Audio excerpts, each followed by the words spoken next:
people knocking on the door and all that shit, I will be straight up ignoring them because they all know I'm going to be doing this. Absolutely. Interrupting this, zero tolerance. I'm just going to be like, go fuck yourself. And leave me the fuck alone. Hey. I don't give a shit if it's your house. Like, you knew I was going to do this. This doesn't mean, just because it's your house, doesn't mean we are live, by the way. Oh. Welcome to Happy Place Aquatics. You heard some very, very tasty words. We are here with Shamu Aquatics, also known as Brandon. Welcome, sir. Thanks for having me. Yeah. Don't lose the lung there. Yeah, I lost him a long time ago. Fair enough. All right, so we'll give it a little bit of time for people to come in. So you said you had In-N-Out Burger. I'm jealous, as always. You got Culver's. Come on, man. You know what? I think I would trade you all day long. Yeah, and Culver's is a very close second. Very close. Yeah. So we got one person watching so far. Welcome, one person. Yeah. You're gonna. Yeah, we'll give a couple minutes for people to come in. We actually we have no people watching, which is even better. We have a place by me called the Shake Shop. It's a mom and pop shop. They do ice cream and things like that. It's homemade ice cream. And they have some of the best food around here when they're open, and they're only open for a few months a year. And it's fantastic. Oh yeah, they're open just for like spring until like almost Thanksgiving, and then they're done. And then they go to Florida for the winter or something. Yes. Snowbirds. Yeah. So, how's the weather out there today? Yeah, normal. Like 72 degrees during the day, like 65 at night. It's like it's all right. Like this is how 40. It was 48 and rain yesterday. And it's 65 today. Chilly. Well, everybody loves chili. Just not me. I'm over it. I may not get that many people here tonight just due to the fact that it's Mother's Day. Oh, yeah. What's going on, Alex? Welcome. And I put a video out earlier people might not like. So we'll see how that goes. About Aquarium Co-op? Yes. I'm sorry. I don't think people should waste their money on something that is inferior. I mean, I put them in two different tanks. I had it in one tank that had two little tiny Amazon puffers, and I put the other one in an Oscar tank. Exact the same amount of time, both plugs solid.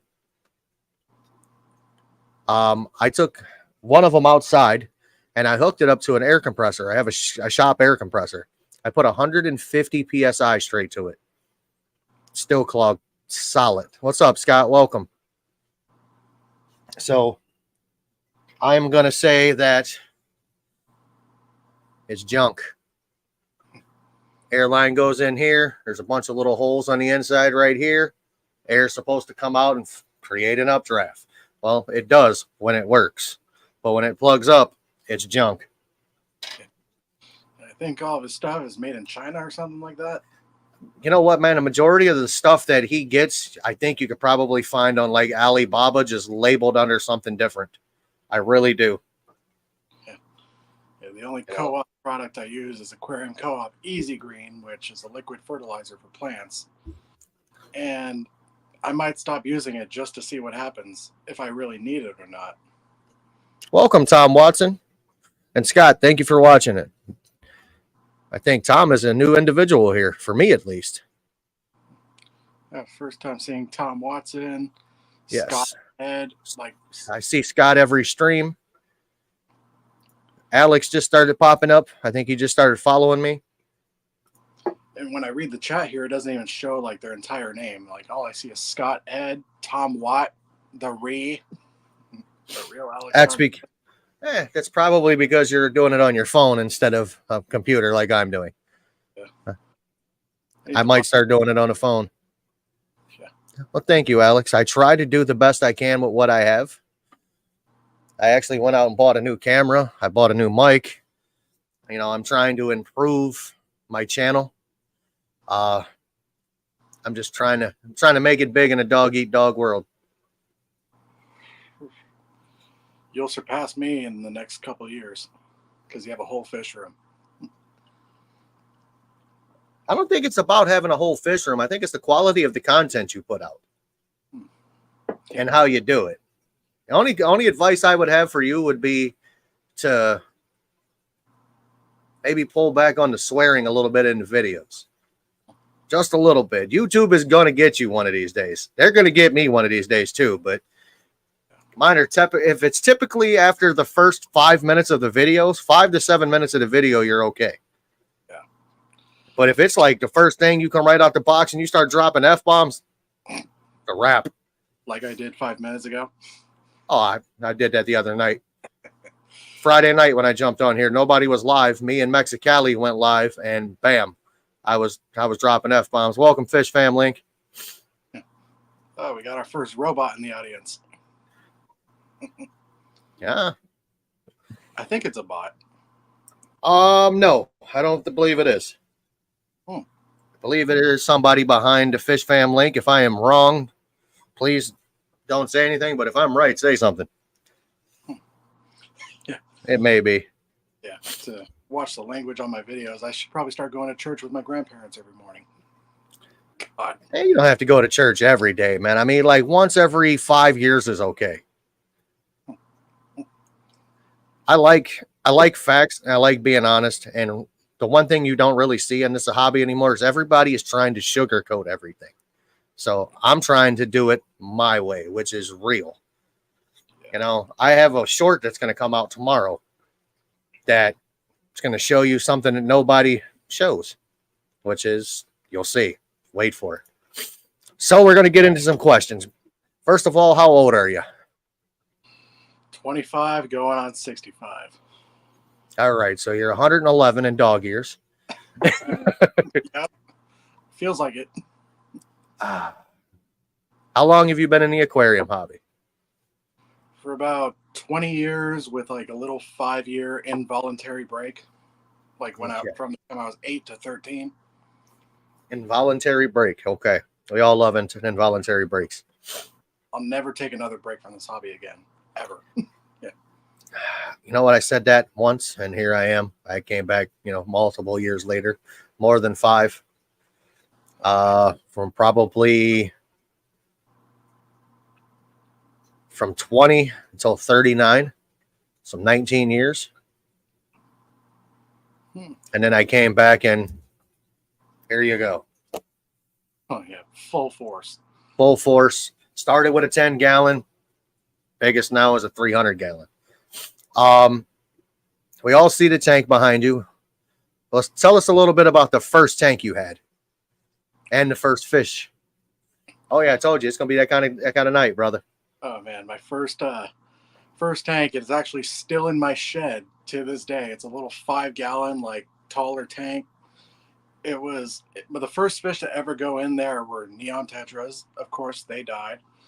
And then, like, next thing I know, I'm putting rainbow sharks, bala sharks, any kind of fish I saw, I would put it in that little 5-gallon tank. And I'm just wondering why the hell they keep dying. But then I just put more and more in there. My family was a bunch of fish keepers before, but they never did research. They were doing it before the internet. They were just like, oh, a fish died. Okay, replace it. Put a new one in there.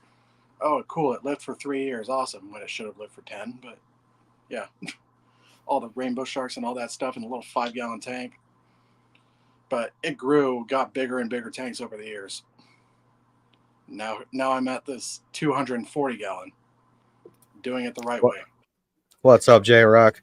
All right, we got a question from the audience coming from Garcia Aquatics. What's the smallest tank you would like to keep? 40 breeder. What would you keep in it? Probably like your typical tetras and like barbs, tiger barbs and all that stuff, like smaller community fish. Can't put any of the fish I have in here. And I have the Biden stutter, sorry, but like I would put like all the barbs and all that stuff. But most of the fish I have in here would not be able to go in a 40 breeder. Like, Did you except for just say you had the Biden stutter? Yeah, I get that. That's why I'm terrible at doing commentary videos on my channel. J Rock is always in the house. So how long did it take you to learn how to keep a fish alive? Shoot. Probably a good 10 years, like, because for the first 10 years of me being in this hobby, like, I was still in the beginner stage. Joining YouTube and social media is what actually started helping me. So it took me a good 10 years when I had my old, like, 40-gallon tank and then got the old 125, like, shortly after that. That's when I really learned about how not to rinse your filter media in tap water. Learned that lesson the hard way. I'm going to dabble into that now. What's up, Newburn? So every one of my sponge filters in my fish room, when I clean them, I go straight to my sink and I wash them out in tap water. I wash my canister filters out in tap water. I have had 0 issues. I'm calling the cops. 0. Yeah. I don't care what these big channels say. You can rinse them in tank water if you want to. That's fine. But what's the difference between the tank water and tap water? There's no beneficial bacteria in the water. There's very minimal, let me put it that way. Not even enough to do anything. Tap water, man. They try to make you think that you have to do it that way when you in fact don't. And we got this guy keeps some of the most sensitive fish on the planet alive. He rinses his in tap water. This guy's got more guppies than you can count. What's the smallest fish you would like to be a what's the smallest fish that would like to be a monster fish? Smallest monster fish? Is that what he's saying? I believe so. Oscars? I think those are like the smallest monster fish would be Oscars. I think mine's like 13 inches right now. I measured him today. Oh, Jesus. Yeah, that big bastard in here. God. Yeah. It takes an hour and a half for tap water to kill your biological stuff in there. If you put it right in the tank, no problem. So I have watched a lot of the big channels talk about how rinsing it off in tap water will kill it. Well, if you go back and you watch another one who actually is Primetime Aquatics, he has a video. He is a actual biologist. And he will tell you that you can rinse it in tap water, no issues. I wonder what is the smallest fish that you would like to be what's the smallest fish you wish was a monster fish? I think is what he's trying to get to. So like a fish that like stays yay big, but you want it to grow bigger, I would probably say rainbow fish. Like imagine a foot-long rainbow fish. That'd be awesome. Discus North, do me a favor.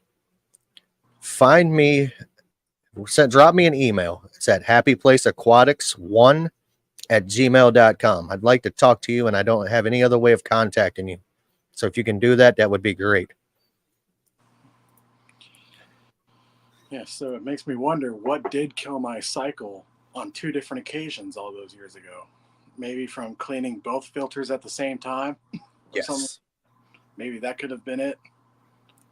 I don't know what kind of filter you had running. Back then it was like 2 canisters, like 2 Eheim 2215s actually, and I still have one of those Eheim 2215s that I first got like 12 years ago. But yeah, it was 2 of those that I'd clean them both out at the same time. And I didn't learn until the second time my cycle crashed that I probably shouldn't be doing that. When you're talking about cycle crashing, this is my next question. Were you washing like the decorations and stuff off too? Nah. But I did gravel vac like religiously, like the entire square footage of the entire tank during every water change as well. I would clean the filters on the same day of a water change, both Yeah. filters at the same time. Like, I was one of those, like, oh, everything has to be sterile type of dudes until Facebook fish groups were like, stop doing that. Yes. How about a nano fish and turn it into a monster fish?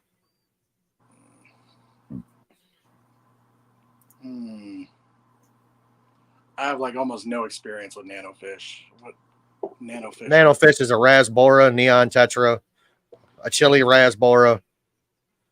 I mean, I would like it if Harlequin rasboras like got bigger than they actually do. I wouldn't say like 2-3 foot monster, but more like 6 inches or so. That would look pretty good. Don't know if I would want them to grow like 6 feet, 5-6 feet long, but like all the fish I have in here, like they grow to like 5 to 6 inches max, and I kind of hope it stays that way. I am so this is going to be a real good question.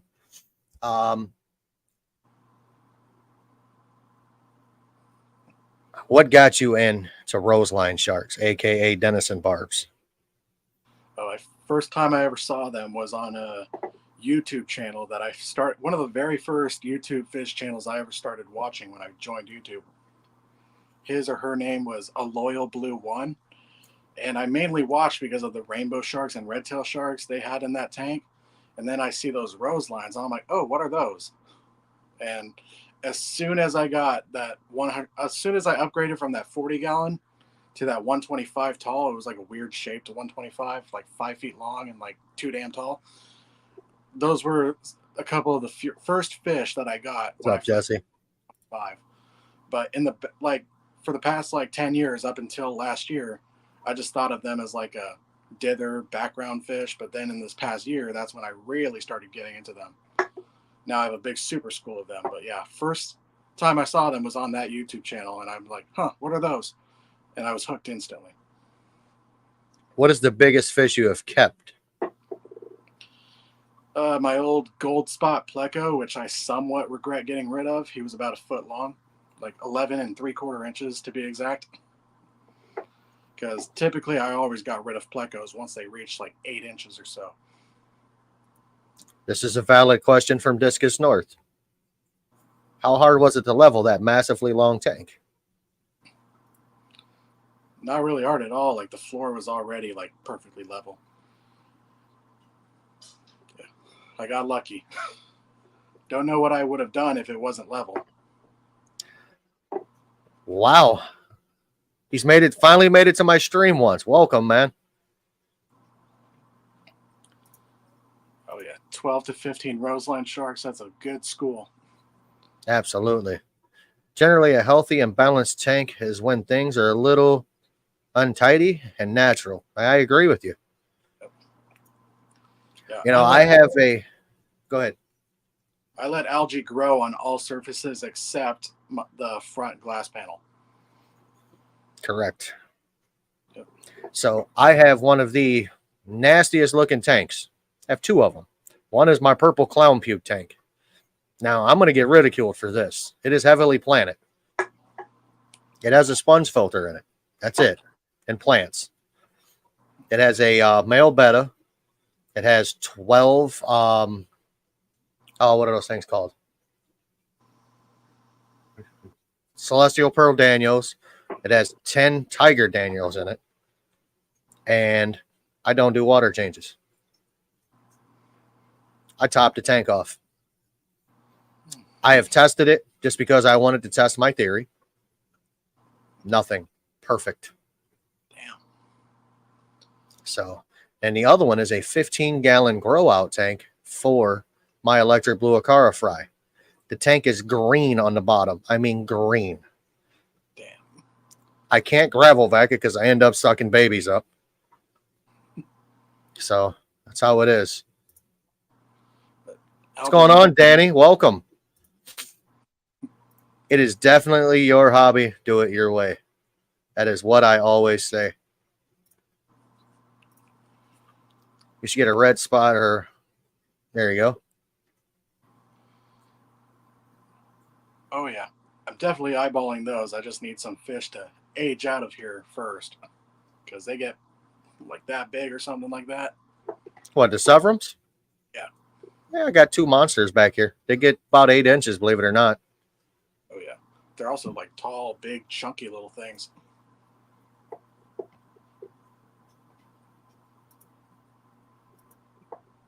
I think that tank is amazing. I like what you did to it. I like the way your old tank looked, but you made this one look even better. I like how you got the plants going down the center and not spread all out. Yep. I mean, it looks amazing. The fish have room to swim. They also have places to hide that you can just see it. Yep. And a lot of times they think they're hiding, but I can just peek in there and I can see them. And I like it that way because I hate when like a fish dies and then it just dies in like a completely hidden spot, and then you find it days later all decomposed and all that. If there's a dead body in there, I want to see it like just like that. I had a dead body in my purple clown puke tank. I took that dead body and I shoved it underneath one of the plants in the gravel. Oh damn. No ammonia spike, no nothing. And the plant is taking off amazingly. I've also got that much gravel in the tank. I mean, it's pretty deep. Oh man. Mine is like, it just slopes. 3 large. I tried that with angels.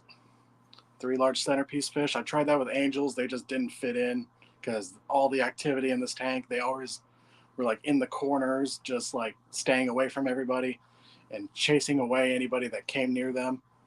Like the closest thing I have to a centerpiece fish would probably be the gold gourami, but it's not much bigger than the other fish.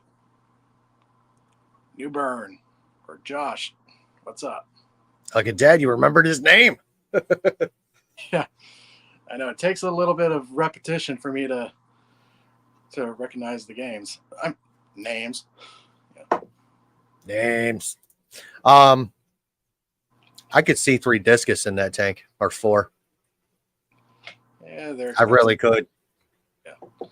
So a problem I used to have with angelfish is like if I bought them small, die within 2 weeks. But when I got big ones the size of my hand, they lived until I got rid of them. But they did very well. I think it would be the same situation with discus, and we all know that big discus are like $200 easily in my area. Same here. Yep. They ain't cheap here either. Like that's the only thing stopping me from getting them is the price. It's always nice to have a tank that is bulletproof. And I mean, I've had one tank that the cycle crashed on it, and I had it way overstocked and over filtered, but the cycle still crashed. Damn. And I never figured out why. I got a pretty good idea now. I gravel vac the ever living crap out of this thing all the time. Oh yeah. Like every water change, I was changing the water in this thing twice a week, and I don't set the tank up and cycle the tank. I never do it. I never have. I have always did a in fish cycle. Always.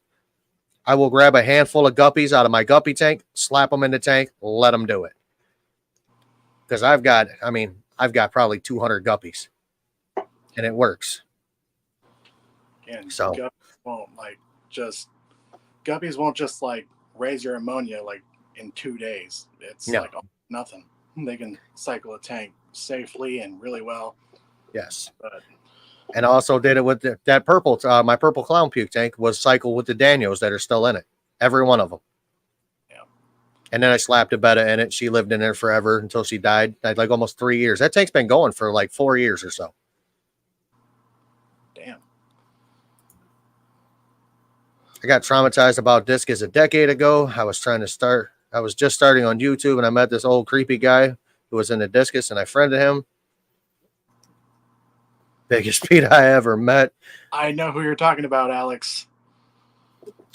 Man. Got a little creepy on you, huh? That guy disappeared, though. I got some popsicles for you.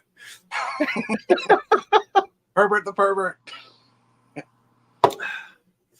Oh, Jim, check your phone. Why is new? What am I checking my phone for? I have nothing.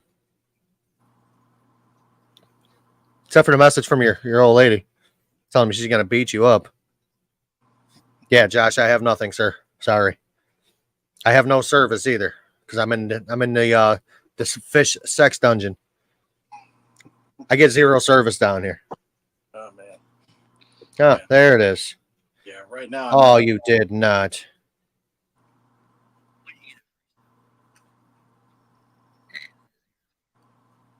You did not.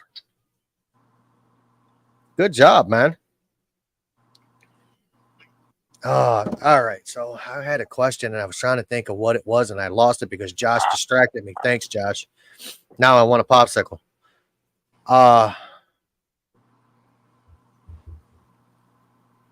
What is your dream fish room? Like tanks? How many you looking? What are you thinking? Oh shoot. Oh yeah, I told you. My idea isn't exactly like going full on like dozens and dozens of tanks. Like I'll probably have like a few 125s plus a 240. Probably not this specific one. I never want to move this thing again. This was a pain to set up. I'll just buy a whole new one. But it would be like at least a few, like 3 or 4 big 125-gallon tanks or bigger. And it would be like a community tank like this, an African cichlid tank, a tank with Oscars, and then you're going to make fun of me for this one, but I also would like to have a 100+ gallon fancy goldfish tank or something like that. Why would I make fun of you?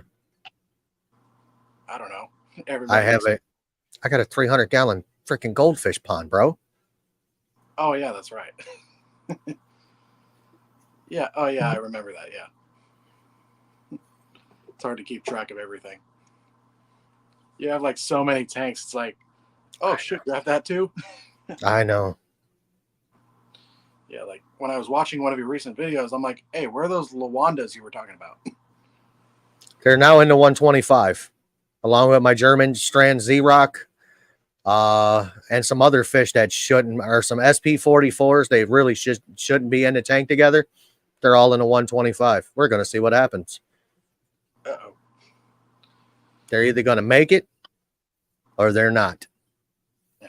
And then you're going to have people calling Fish Protective Services on you. That's okay. You can send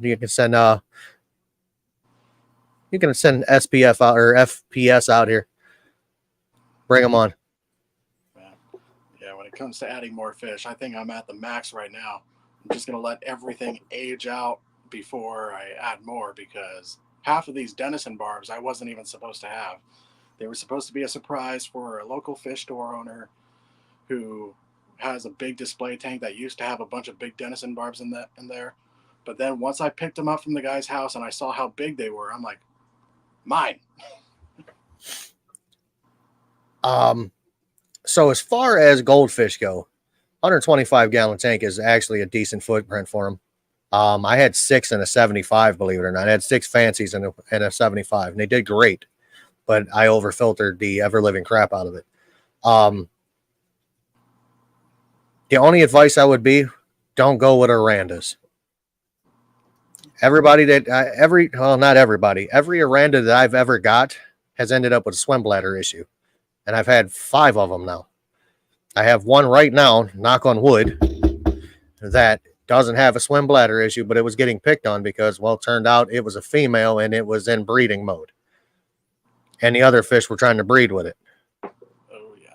And I don't know if they can, cross breed or not.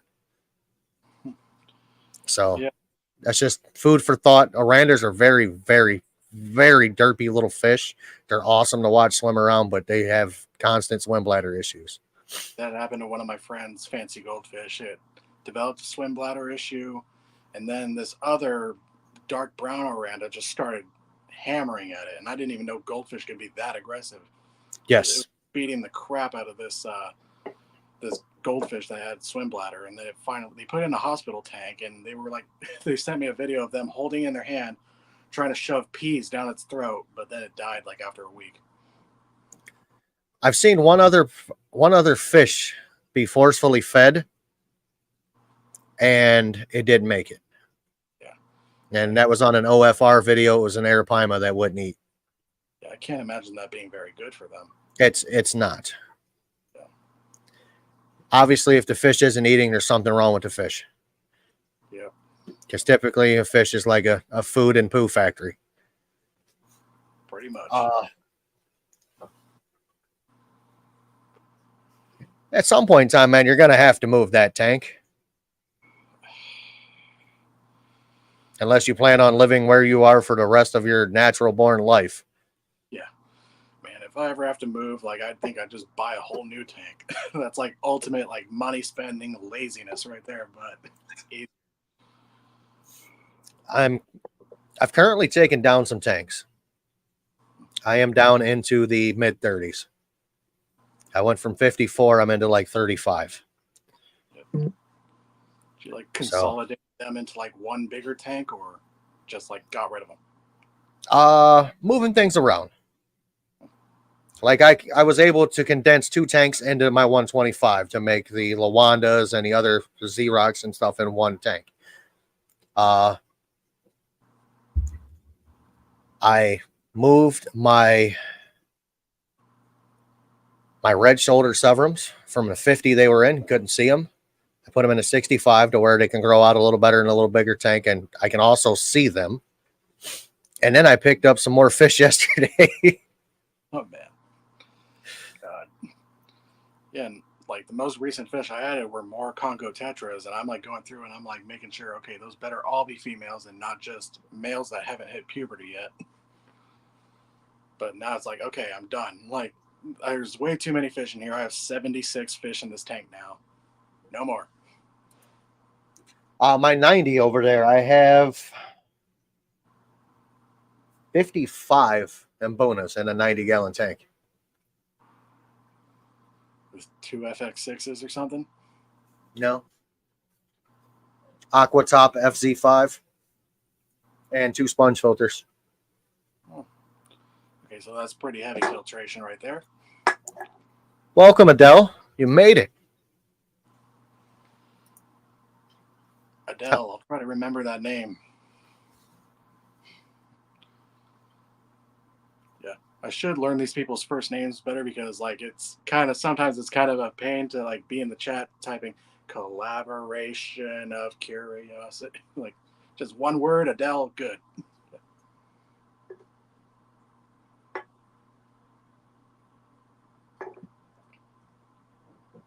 Oh, J-Rock's Burrito. Uh-oh, what we got?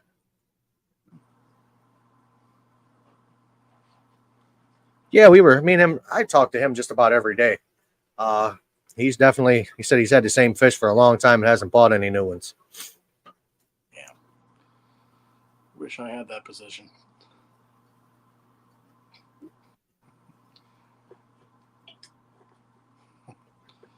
I got this, Berto. Relax. These people are the Fish Fam. These are all from Fish Fam. So when we get into doing this hobby, we all get the MTS, the multi-tank syndrome. How I understand, other than where your space of living, but how is that itch, man? Because I know you want another tank. It's like kind of medium level. It's not like I'm like dwelling on it every single day. Like, oh, I definitely want more tanks. Like, I would love to have more tanks, and I know exactly what I would put in them if I could have another one. But even if I was allowed to have another tank here, it's just like,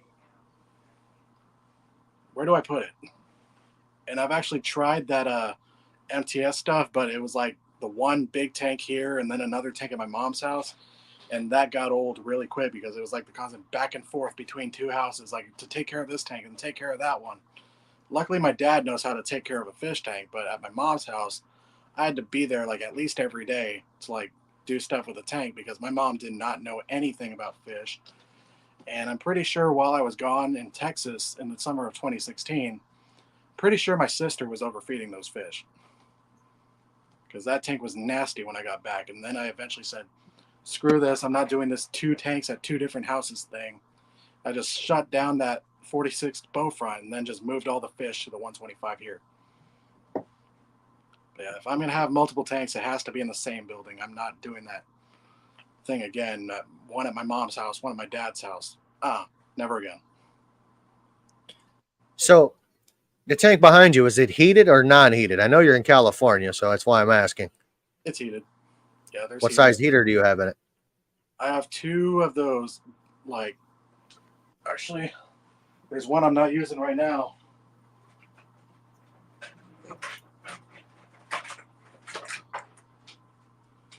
I think they're Aquarium Pro 300s. This is a Pro 200, but I have 2 of the. They look just like this. The black ones instead of that glass crap. Yeah. Yeah, I have 2 of the Aquarium Pro 300s in this tank. And these are some of the most reliable heaters I've ever had. I've got one of those in a 75. I think I got a 200. Yep. Running a 75. So this is a 200 right here. Yeah. And this is for up to 75-gallon tanks, but this worked wonderfully in my 135. Should just throw this in the trash. I'll just set it aside here. How often do you do tank maintenance on that tank? I do water change every 2 weeks, and I only vacuum the gravel about once a month, but I don't religiously gravel vac the entire thing. I just do a spot here, a couple spots there, just like throughout the tank, and then I leave it alone for another month, and then I vacuum some different spots after about a month. It's like a 50% water change every 2 weeks. That's a good amount of water. Yep. It takes me about an hour and a half, 2 hours if I take my time. But yeah, at least I don't have to do it as often as I used to on my other tanks. But that's the only problem with multiple tank syndrome is water change day or tank maintenance day. You end up using a whole day to do it. God. I started about 9 o'clock on a Sunday morning. I stop at about 2:30 because I have to be at dinner at the in-laws at 3, and then I'm back here by 4 doing tank maintenance, and then I do the live stream, and then if Berto doesn't go live, I'm still cleaning tanks till about 10 o'clock at night. Damn. I started Friday, and I don't have anything else to do after. I don't have anything else to do the rest of the day. God. So, tank wise, I got laundry and stuff to do. I got dogs to take care of, but Oh, man. Whole day doing water changes, though. God, not looking forward to that. so I actually use a pond pump or a sump pump is what I use on a garden hose, man. I can empty that 240 out back there in less than an hour, completely bone dry. Damn. And I got another one that'll empty it in 25 minutes. It's just heavy. Yeah, that's pretty much what I do. I use I have a big plastic Walmart bin. I put it in front of the tank. Use the gravel vac siphon, drain water into that bin, pump it out with an electric pump and a hose, either outside or into the bathtub that we don't take showers in. And then, it's a weak pump to get old water out. I use a separate pump to bring water in, but I repeat that process about 3 times. 3 of those big bins to empty out this tank, and then another 3 bins, a different bin, different pump to pump water into the tank. And I prefer that over a Python because I've seen Pythons refill tanks. It's like straight tap water going straight from the tap into the tank without being dechlorinated first. Now, I know a lot of people say, oh, that's no big deal. Well, my water has a lot of chlorine in it. A lot. Also, my method, it uses less prime. So I'm actually saving money on prime that way too. So here is my next question. Have you ever tried safe? Nah. Heard it's more concentrated, more expensive, I heard too. It's actually less expensive. Really? Yes. Yeah, and you get 365,000 gallons out of a bottle of it. Damn. MTS is definitely a real thing. It got up to 14. I feel like I was neglecting them because I couldn't keep up with their needs. So I dialed back down to 9, picked up a nano tank, set up for 10.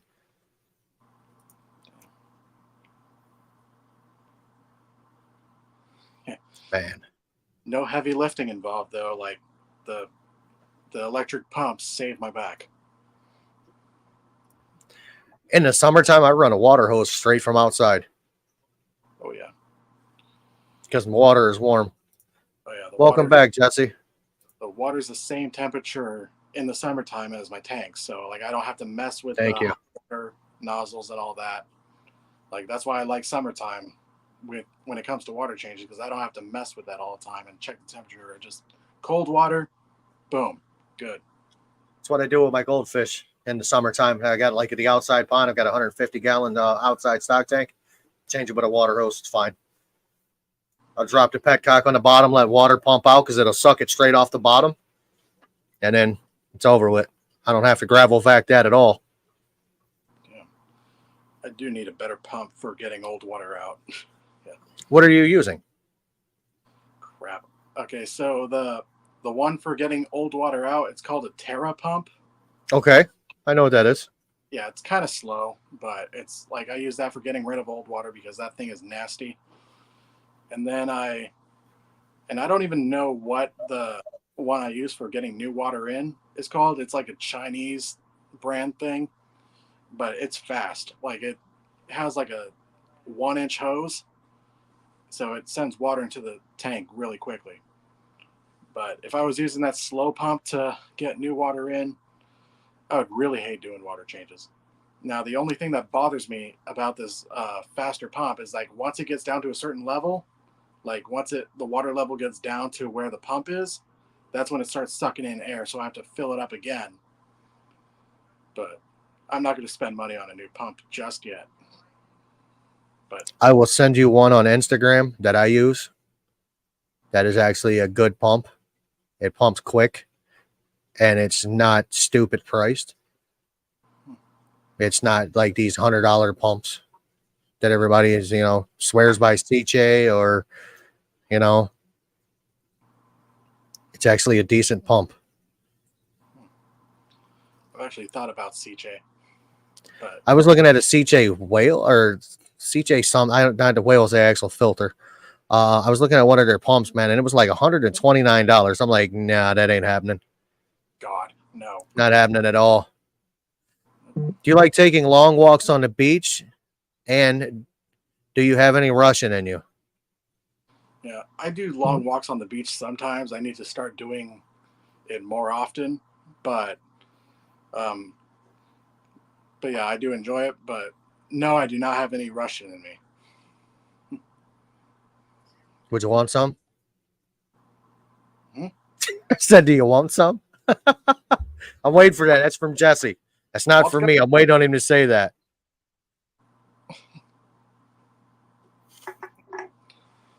Vodka. What's your favorite thing to do in Cali, man? Oh man. Shoot. I don't know if the hobbies I had other than fish keeping should be mentioned on here, but I used to go out with friends and we'd play around with the weed and all the other stuff, some of the other stuff in high school and all that. But like one of my favorite things to do is like go on these drives like through up in the mountains and all that, these really windy roads. And my car is like not exactly the kind of car you think of when it comes to canyon carving. But I would go to car meets, I would go on like cruises and all that with my friends, and we just whip our cars around on these curvy ass mountain roads. And then we'd also sometimes we go to bars, sometimes we meet chicks. But then also my number one favorite thing that I never hardly ever do now is go to theme parks. But Do you enjoy theme parks? oh yeah, big time. I just don't like spending the What's your money favorite anymore. ride at a theme park? Oh shoot! I think my favorite ride ever is at Six Flags. It's called Goliath. Yeah, that's my favorite roller coaster. I seen something today. They opened up the Top Thrill Dragster 2 at Cedar Point here in Ohio, and they had to shut it down. So apparently something's wrong with it. Oh boy. Oh, yeah. It gives me anxiety. Yeah, SeaWorld Orlando also has really nice roller coasters too. Do you ever go to any aquariums out by you? Just in October, I went to the Aquarium of the Pacific in Long Beach. I think that was October. My track of time is awful, but it was like in the last 6 months. I went to the Aquarium of the Pacific in Long Beach. Man, those saltwater tanks are just amazing. like all the tangs and all that stuff. Like I love tangs, especially when it comes to saltwater. Saltwater tangs are the best. Yeah, the Aquarium of the Pacific in Long Beach. I've never been to the Birch Aquarium, and I used to enjoy watching the fish tanks. Other than orcas, I would also love watching all the fish in the aquariums at SeaWorld. But SeaWorld in San Diego recently, they just like closed down like their indoor fish aquariums, and now it's just all you see is the whales, dolphins, and the sharks. Is that sand or gravel in your tank? Gravel. Yeah. It's like I don't know how far down below this plastic trim goes, but it's easily like a 3-inch thick layer of gravel in the shallowest parts. Yeah, I haven't tried sand because I do not want to like deal with the water getting all cloudy if some fish like kicks it around and all that, or having it get in the filter. All right, J Rock. Somebody kicked a lady's head off one time, and now it's a big deal. People die where? Cedar Point, Ohio. Yeah. Nice. I like that view. That was red. Oh yeah. Oh, you want to see my little ghetto setup? Oh man. Where is it? This is what you're propped up on. And a Melifix bottle that I haven't used in like a decade. Melifix is a good product, man. It fixes a lot of things. Yeah, I haven't had to use it in a while though. He's dead because I said somebody gets their head kicked off one time and everybody cries about it. She can grow a new one. Oh man.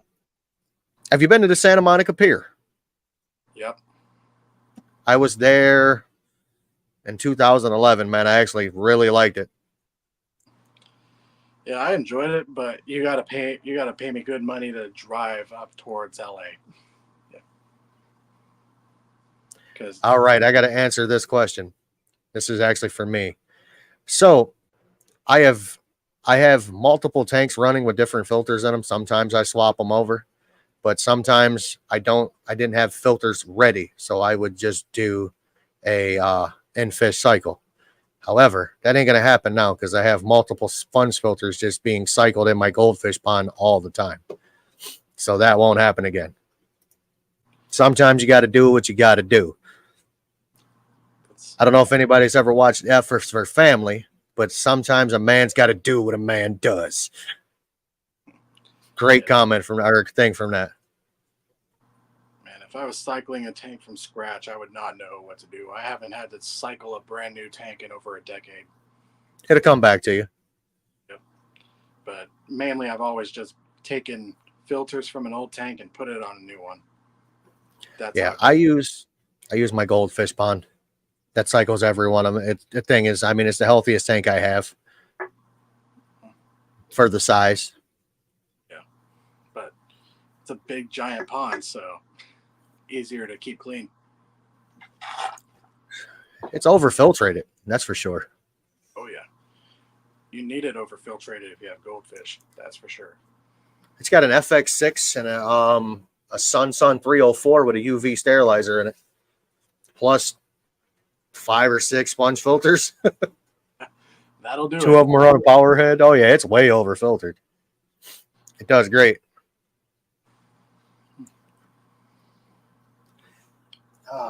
However, you know, the thing that I've noticed, and I think I would rather do it like you did, I think I may go back to gravel at some point in time in some of these tanks because I do have sand. The only downfall to sand is when you gravel vac, you have to hover, you know, like that far above it so you don't suck all the sand up. Well, sometimes you don't get all the detritus. And when you do, you end up sucking sand up and it's in your sink, and it's just terrible. Oh, yeah. Newburn wants to know how many barbs you have in your tank. Oh, man. I got 25. So 22 of the regular and 3 of the golden ones. Too many. I almost bought some yesterday. Oh, man. Where would you put them? I don't know. Yeah. Time to get they were 2. 5. They were too small. I've got another 55 that's not in service. Yeah, that would be pretty good.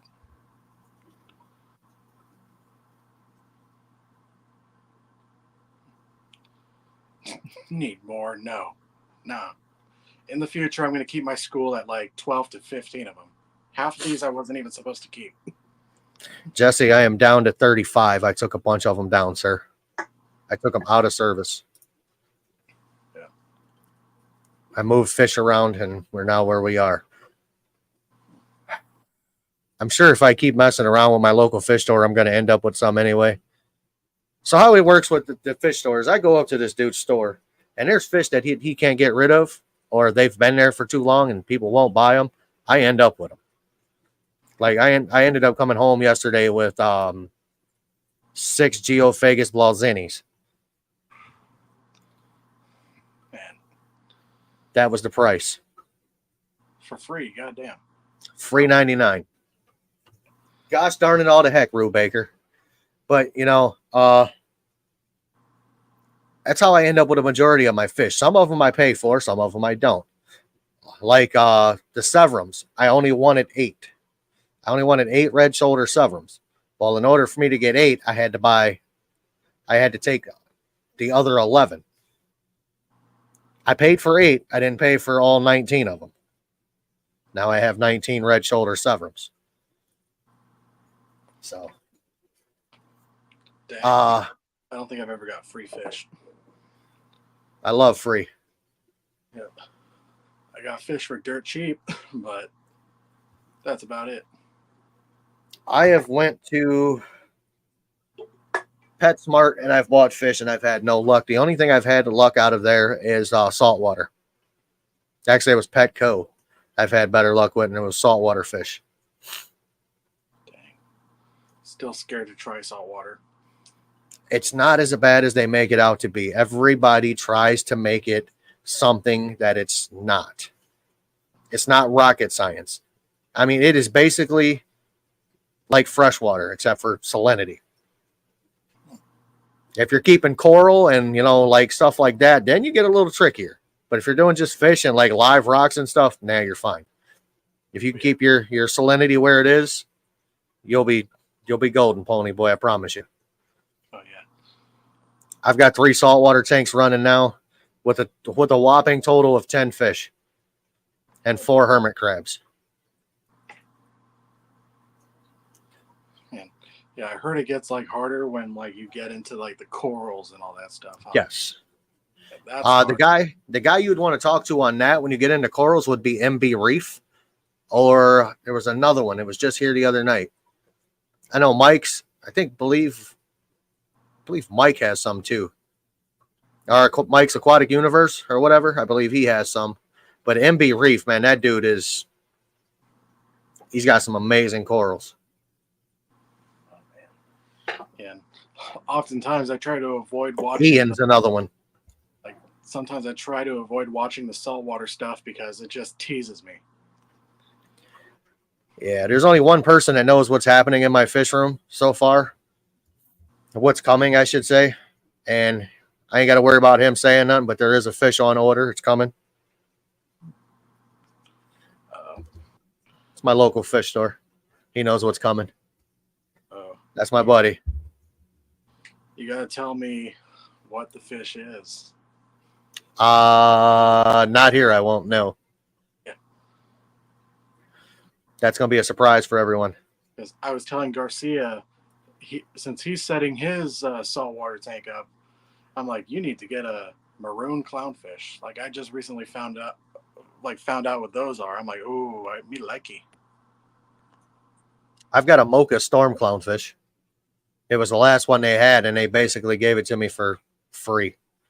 I think I paid $4 for it. Oh wow. Yeah. Imagine it'd be more expensive than that. I'd eventually like to have a koi pond, though. Oh yeah, gotta go for koi. I tried to convince my mom, since she's all into gardening now. I'm like, you need a koi pond. She's like, no. Yes. Yes, Mom, you need a koi pond. Yeah. My mom doesn't like fish, and I think it's because my dad traumatized her when he had fish tanks when they were still married. She like apparently she would get all upset if my dad was feeding his Oscars live goldfish. Like that would make her mad. Do you believe in feeding alive? Uh, I mean, I'm not against it or for it. It's just like a whatever thing to me. The one thing that I would probably, the one reason I probably wouldn't do it if I ever had Oscars is because, like, the possibility of introducing parasites and all those feeder goldfish I see at Petco, PetSmart, they do not look like they're in the best condition. They could either have parasites or they're just being underfed, but either way, I'm not taking chances with that. I've had people ask me why I don't feed live to my Oscars, and I said because I don't have to. Yeah. Between the pellets and the frozen foods they get, they don't need it. Yeah. Plus, isn't feeding live like more expensive too? You know, in my personal opinion, from everything that I've read, feeding feeder goldfish to your Oscar or any fish for that matter is zero nutritional value. Zero. Like feeding on McDonald's. Well, you get a little bit out of McDonald's. Yeah. I mean, a little bit. You get a lot of sodium. You need that. Yep. It's just plastic sodium. So, gotta love sodium. Yeah, I was gonna ask you another one. Man, my brain is slipping tonight. I apologize. I've had a stressful week. If you can keep any fish in the world, I mean any, tank size isn't the issue. What would you keep? Arapaima. Why? Badass looking fish. Fair enough. And that's the one creature, number one on my bucket list, that's not a whale or a dolphin. I have seen one. I have fed one. I have been as close to the fish as I am to the computer screen. And that was at Ohio Fish Rescue. He's got Brutus in the monster pond. That fish is huge. Oh, yeah. Yeah, I seen that, Jesse. You were posting that earlier. He found some angelfish eggs on a sword leaf today. And I don't know who SWFL is, but they helped him get it set up and pull them out. It's awesome. Oh, yeah. And you're going to send me some, right, Jesse? Thanks. Hope it goes well because I do too. like if You know, I a lot of breed, like they're doomed because I won't be able to set up a second tank to keep them in. So like if any fish babies are born in here, survival of the fittest. survival of the fittest. Yeah. We what I usually do with my fry. So my electric blue acara lay fry like, you know, it's going out of style. I do a water change. They breed the next day. I mean, literally, they start breeding the next day. I will let them eggs hatch. They will go for 3 days. And then I grab this little tote that I have and my python. And I just start gravel vacuuming them out of the substrate. And I put them in my holding tank. It's what I do. And it works. Yeah. Garcia wants to know where you are located, sir. I think he would like to come visit you with some Voltaren. Southern California, Orange County. What's Voltaren? It's an old guy muscle rub. You said you were old. He's going to bring it to you. Oh, man. When people massage my neck, I'm just like, ow, that hurts. But, yep, I'm in SoCal. That place has got to be nuts at night. Got to be sirens and gunshots all night.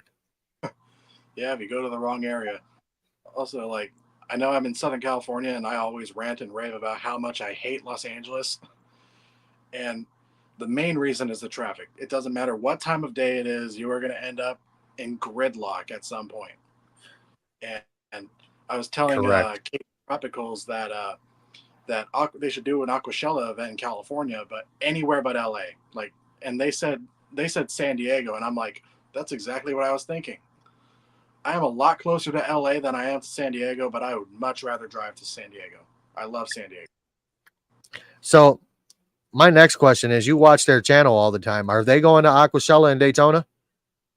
I believe they are. Like, I know they're skipping Dallas, but they're going to Chicago and Daytona, I believe. Oh, maybe I'll get to meet them. Yep. Depends on which day they're going to be there. So I ran across their video today. And I'm not going to shit on them or anything, but there's Lisa is talking about the fish she's putting in her new, whatever, 300-gallon tank or whatever it is, that 4 foot by 4 foot by 30. And the first thing you see on top of the tank is a freshwater test kit. I'm like, come on, man. Really? Why are they so gung-ho on trying to make everybody believe that you need to test that tank all the time? Yeah. That's what I'm trying to figure out. Maybe you watch it more than I do, but it's why? Yeah, I barely test my water. I test it if I think there's a problem. Yep. Exactly. And I typically don't have that problem. I don't need it to where I can have to test it. It is what it is. Yep. And like, I think the last time I tested it was when I was like checking like how long it takes for nitrates to build up in this tank. I'm like, oh, cool. I only have to do water changes once a month, but I do it every 2 weeks just because I heard if I go a whole month without doing a water change on here, like the water parameters will be like drastically different than what my tap water is. So I just do it every 2 weeks. But yeah, that's the last time I ever tested my water, was just to see how long I can go without a water change. That's it. I do my Oscars every week. Both of my Oscar tanks here, they get a 50% water change, 50 to 80% every week. Even though they have sponge filters, canister filter, I do it once a week because big fish, big eaters, big poopers. However, that probably every 2 weeks, maybe every 3, depending on how I'm feeling. Oh yeah. But you can look at the tank and tell what's going on with it after a while of doing this. My whole problem with that is, if you've got the newbie coming in and he's watching that channel and he's running out and buying this chemical and that chemical and this test kit and that, and then he fails epically, he's going to get out of the hobby. That would deter you, wouldn't it? Oh yeah. Big time. So why are they putting their financial gain over their hobby is my question. And I know you can't answer that because that's not you. Yeah.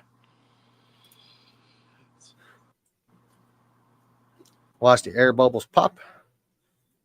And you can tell. I agree with you 100%. Do you have a wave maker? Yeah. Right. What size wave maker do you have? Crap, I don't remember. I'm talking like that. So the monsters, a medium size one. Really okay. Because I see like a lot of flow right there. I'm like, is that the intake or the outlet of the filter? Is that halfway down the length of the tank? Yeah. That's where you see the ripples. Is that an old school glass thermometer on the side of the tank? Yeah. I had a digital one and it was way off. Get you one of those. Yeah. I can't see that. Infrared temperature gun. Oh, dang. It's accurate. Oh, 82. 822 degrees. Oh, my God. 82.2. So we'll just do the air in my room right here. 83.8. It's hot as shit down here. Oh, yeah. It is hotter than the bowels of the underworld. I bet. Basements get hot. So do garages. When I first set up a tank to have the intervals of water changes for the new tank layout.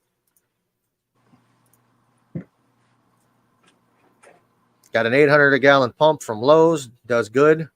But if I had a 240, I would step the gallons for hours up. Oh, what's up, stud? Always liked them. Oh, Garcia. These are for seeing far away. Yeah. But yeah. He said, damn, open a window, get some air up in there. No. In a basement? It keeps my the heaters in my tanks from running. Certain tanks, and that's how it's gonna be. Yep. Man. Tiny little phone. It's like hard to see sometimes. I get it.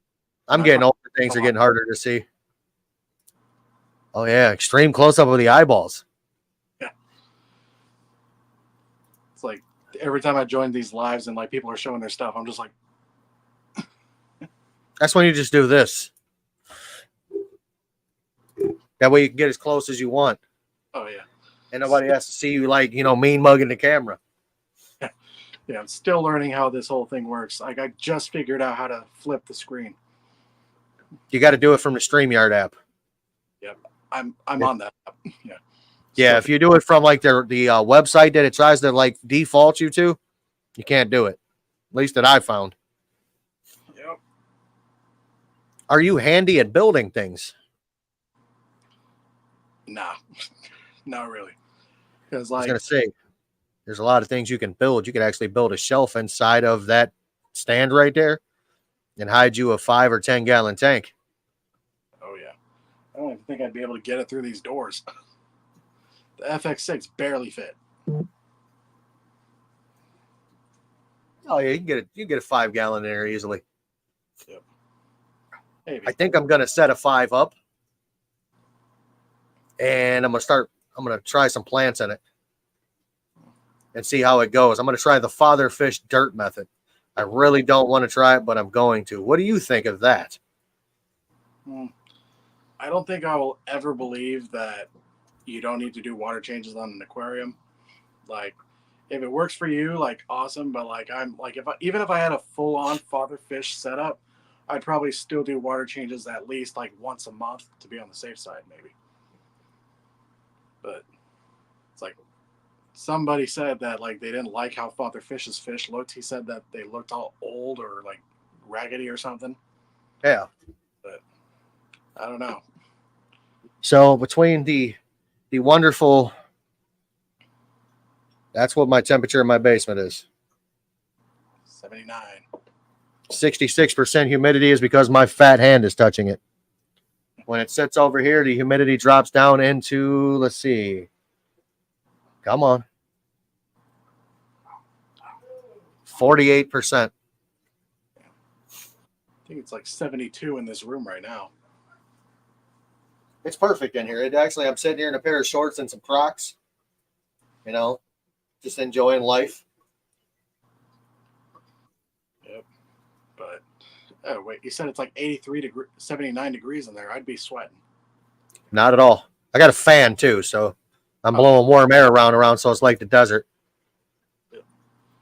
Well, thank you, Josh. We appreciate that. Where do you see that this whole entire hobby going in the next 10 years? What's up, Tommy? I have no clue. In 10 years, I might not even be living in California anymore. Like, one of my friends really wants me to move out with him to Prescott, Arizona. But there's like no local fish stores around there. They're all in Phoenix. And to me, Phoenix is just like LA, all packed and crowded. But like the only places in PetSmart, okay, they've spoiled it, but Prescott only really has Petco and PetSmart. And I'm a little iffy on those places.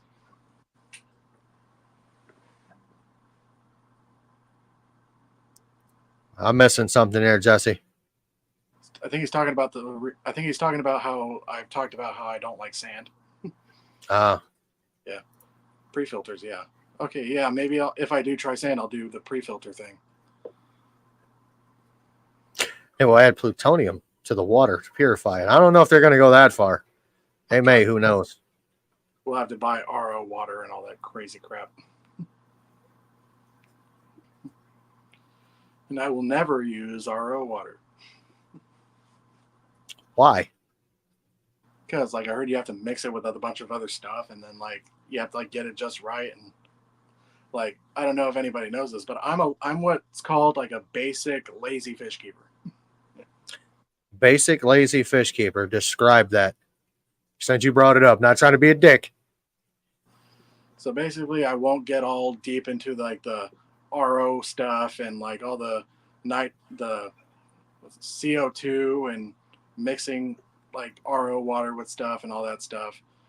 And people have told me so many times, like, oh, if you want to keep rams alive, you got to get a water softener system or use RO water and all that stuff. And I'm just like, yeah, I just won't buy those fish anymore then.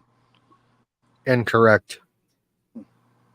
My water is hard as my driveway, and I have rams in it upstairs, and they breed. Are they Bolivians? No, German blues. Oh. Yeah, I can't keep those alive. Only A Bolivian. lot of people can't. But yeah, like, it's just like if something isn't right with my water for a certain species of fish, like I just won't buy those fish anymore. I'm not gonna like start chasing numbers and all that, playing around with stuff like a lot of people will tell you to do.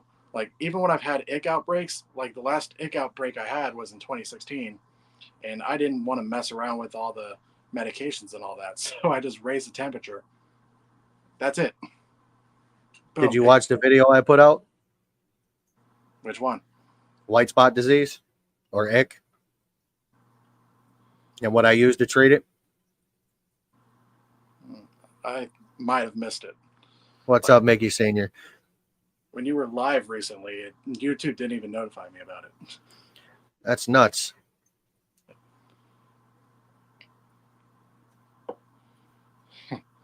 BLFK. What's up, Jimmy P? What is BLFK? Basic lazy fish keeper. I'm like, what the? Where'd Tommy go? He was here and then he disappeared. Plus the fact that I'm cheap. He has liquid rock with rams as well. Man. Rams just don't like me then.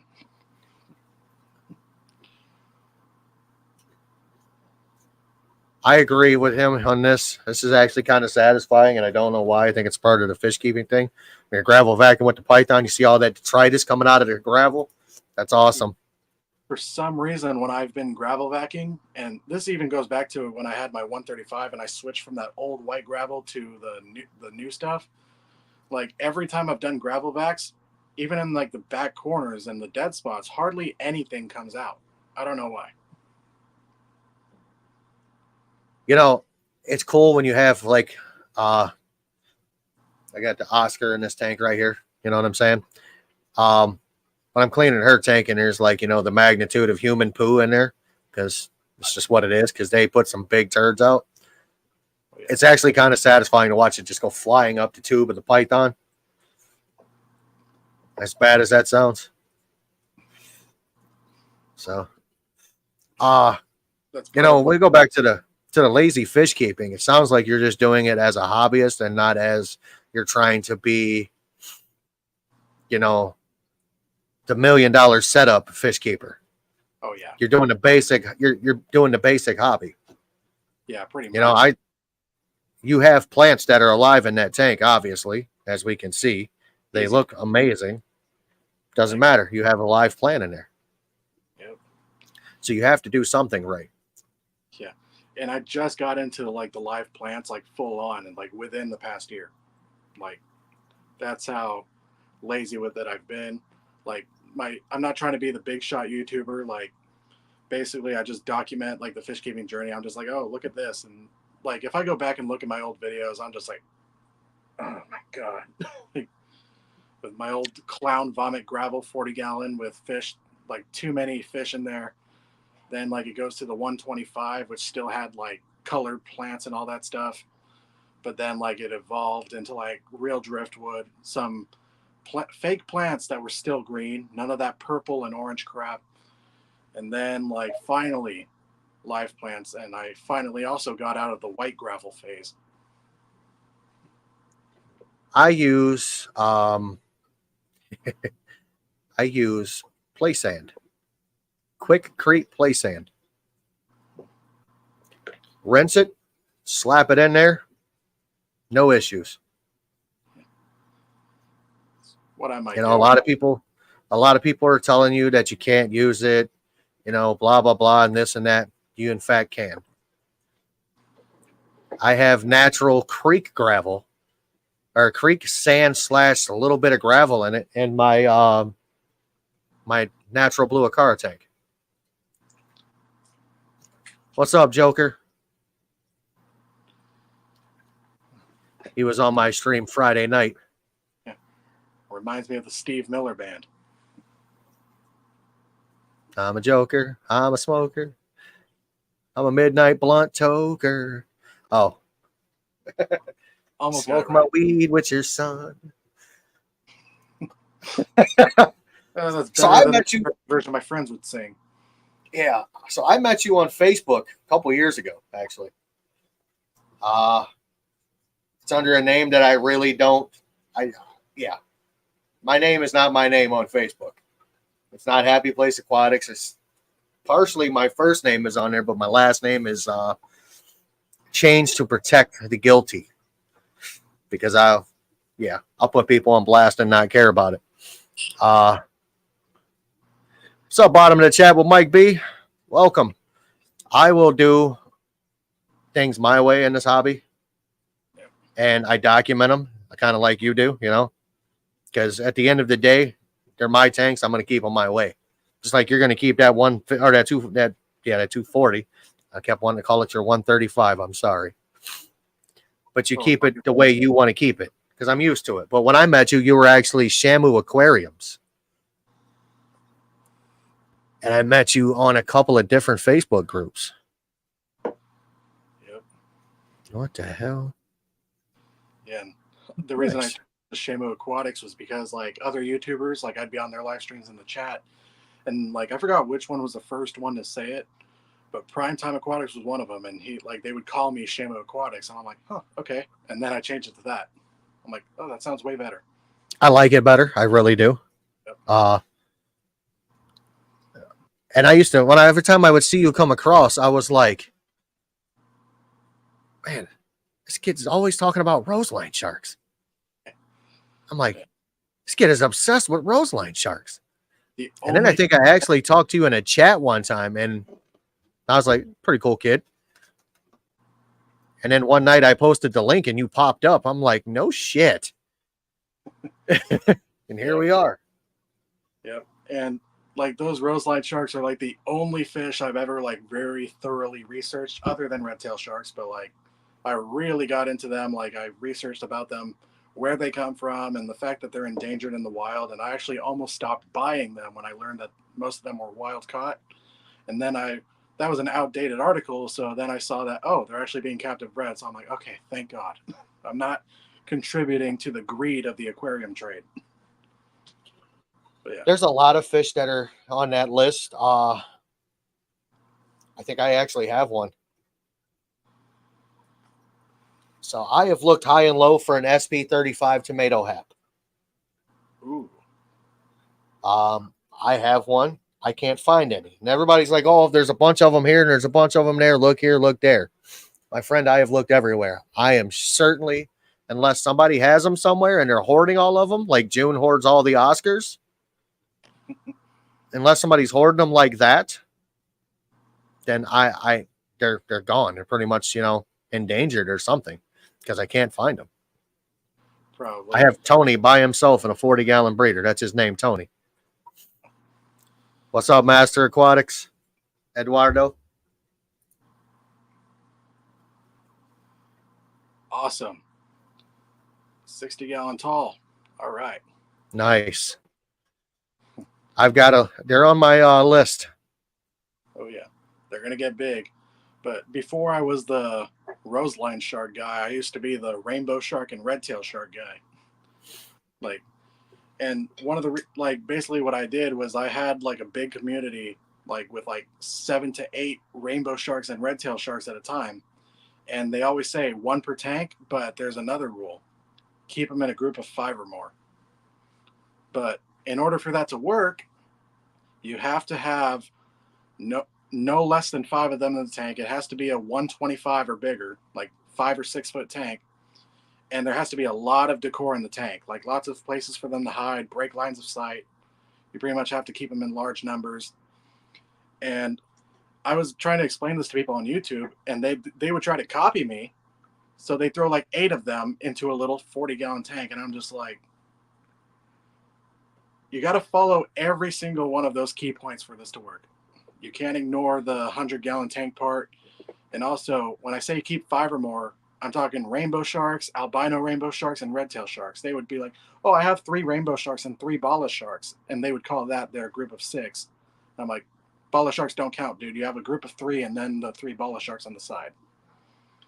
So that's part of the reason I stopped doing that. I only have 1 rainbow shark in here because I don't want people trying to copy what I do and then say, oh, it didn't work. And I'm like, okay, what did you do? And they're like, oh, I put like 3 of them in a 30-gallon tank. And I'm like, yeah, you didn't follow my method, dude. Of course it didn't work. So if you could remove one fish from the hobby, what would you remove? Pacus. Why? Because they get way too big. People think that they're okay in their 125-gallon tank because, like, oh, it's a big tank. Then they get way too big, and then like they like either release them into the wild or they just send them to fish stores, and they spend their entire lives in those fish store tanks that are way too small because nobody wants to buy them because they're too big. Fair enough. I'm sorry, Adele. I have Aquatics in my name. The Happy Ending place was taken already, so we are stuck with Happy Place Aquatics. $5 for Happy Ending for everybody. Oh man. Oh yeah, you almost called yourself Happy Ending Aquatics. Nah, it's a joke. Oh man. No, We go to massage parlor. I give you Happy Ending. Oh, come now.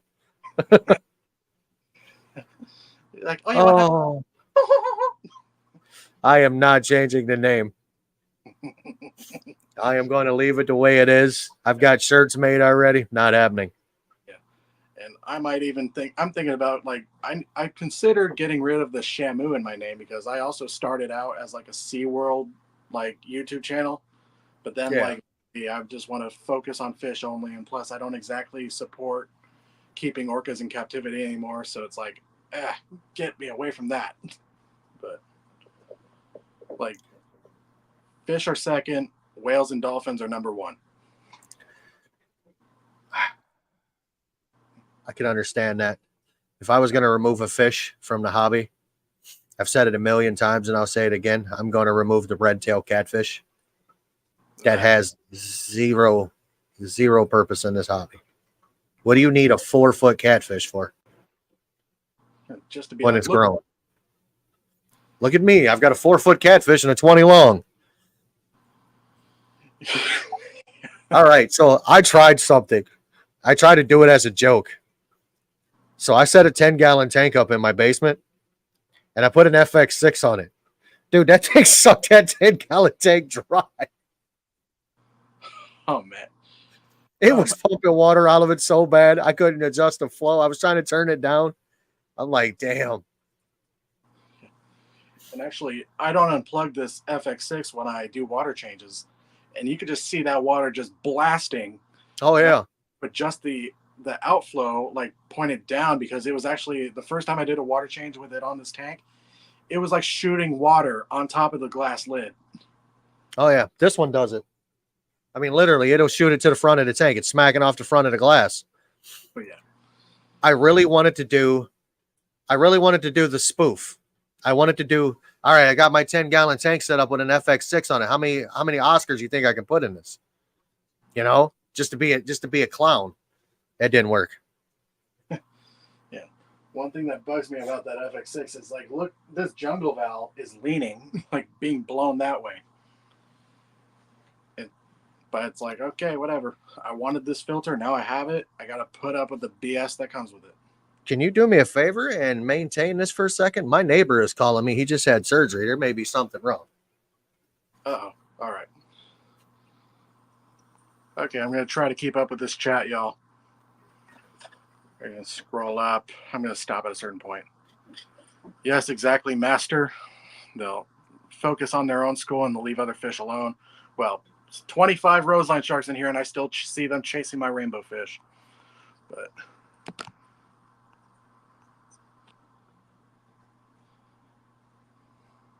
they agree. Failing quality over filtering. Like some people, I think KG Tropicals put an FX6 or FX4 on a 75-gallon tank, and I'm just like, well, there's nothing wrong with over filtering, but like you're spending a lot of money. But yeah.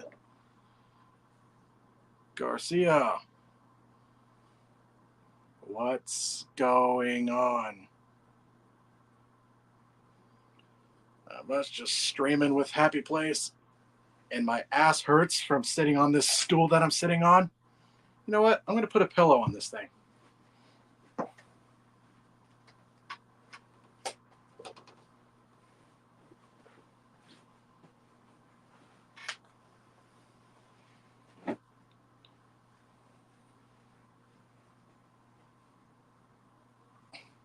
There we go. That feels better. JFC Garcia, you were having a seizure. he has having a seizure. No ad L.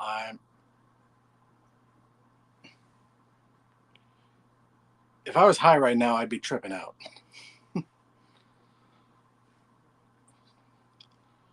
All right.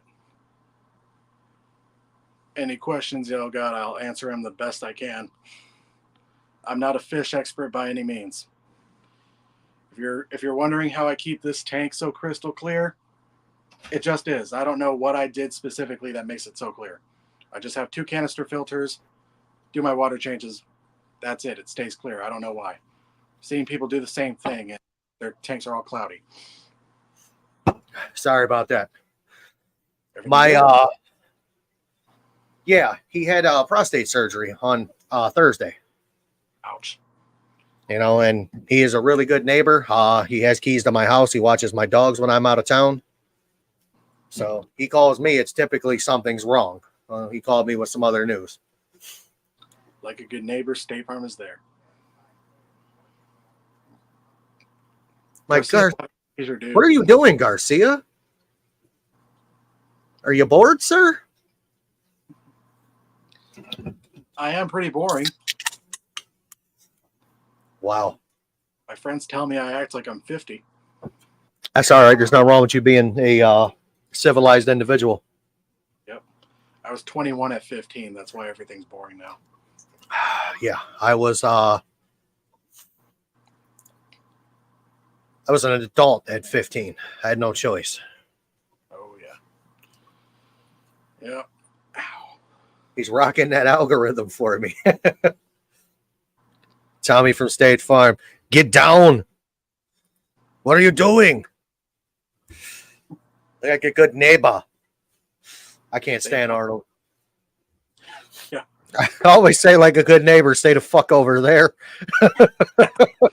Yeah, stay in California where you belong. But Yeah. This hobby is like, it's like having one tank. It's just like at a standstill now. It's like fully stocked. It's escaped the way I want it. I just got to wait for plants to grow. So I'm just like, now what? Happy birthday, sir. Happy birthday, Mickey Sr. 66. That's the new 46. He's still younger than me.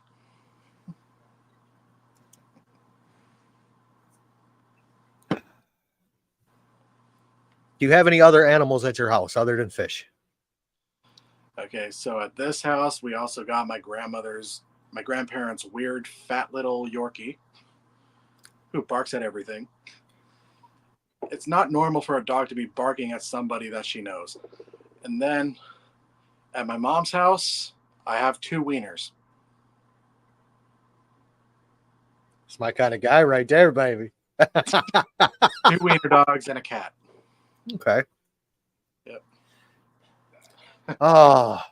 But they're old. My mom's like done with animals. She's like, once these guys die, they're like, I'm done with pets. And I'm like, oh, come on. I really want a big dog again. I miss my golden retriever. Like Got these, 2 old wieners. yeah, these little small dogs. Like, okay, you can hold them on your lap, but they're not real dogs. I want a dog that I can take to the dog beach and walk for several miles with. Get you a pit bull. If I get a pit bull, my mom will disown me. Why? My mom is one of those like weird people. Like, I wouldn't say she's racist, but like she's like one of those, like, she'll say a little thing that will have you like. She said she will not get a pit bull because too many ghetto people own them. You know And what, man? really, Mine won't bite a fly unless I tell it to. exactly. Like some of the best dogs I've ever like been around were pit bulls. The best. The American Staffordshire Terrier, Pit Bull Terrier. Yep. They're all the same here. They're just all crossbred to look weird. Yeah. Short, stocky, with a pudgy, smashed-in face. Yeah.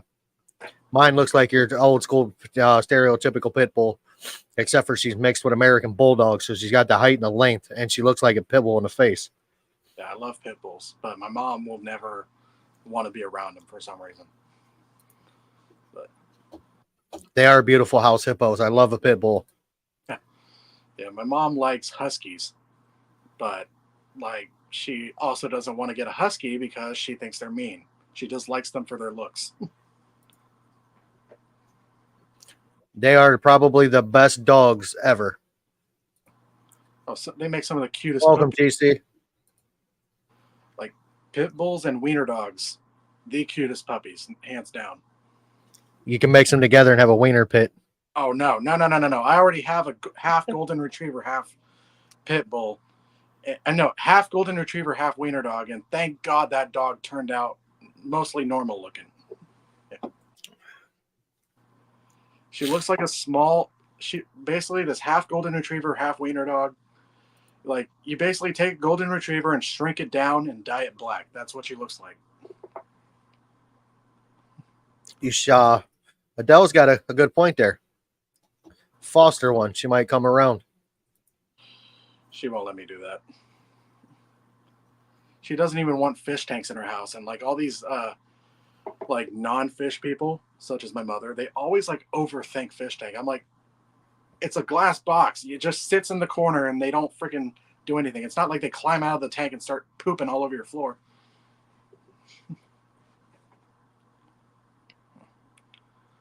I will probably get another pit. Mine is 11 years old. I will definitely get another one. Yeah. I know what I'll do if I ever get dogs. Spay and neuter immediately. I know what it's like to newborn puppies. It's not fun. It's actually quite disgusting.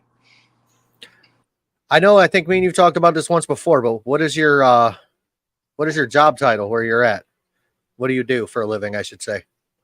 I'm just an assistant manager at a plumbing supply warehouse, and the only reason I'm even in that position is the boss's son privilege. So your dad's the manager of the warehouse then? Yeah. It was my grandpa before, but then he had to go into quadruple bypass surgery, so he pretty much stepped down, and then my dad became the manager. And then they pretty much made me assistant manager. Even though my grandpa's still telling me what to do. Yeah. Tommy would like to know what kind of plants you have in that tank. Anubias, jungle val, and java fern, and java windelov. I can get that shit to grow. You can't? I can. Okay, yeah. You can throw those plants into like a friggin' bucket of water from your hose and they'll still grow. Especially Anubias are the only plants I was able to keep alive for the longest time because I had no idea what jungle val and java fern were. My Anubias are like over like 6 years old, and they spent years just floating at the top of my 135 until I finally decided, you know what? Take a little piece of driftwood, stick it through there, put it down. Good. Tommy, he works at a plumbing supply warehouse. Yep. All the blue collar people coming in. Yep. Technically, we're blue collar. But yeah. That's good to find out. Yep. Garcia said his next ones will be named Cheech and Chong. He wants them to go up and smoke, apparently. Catahoula is like a smaller Great Dane.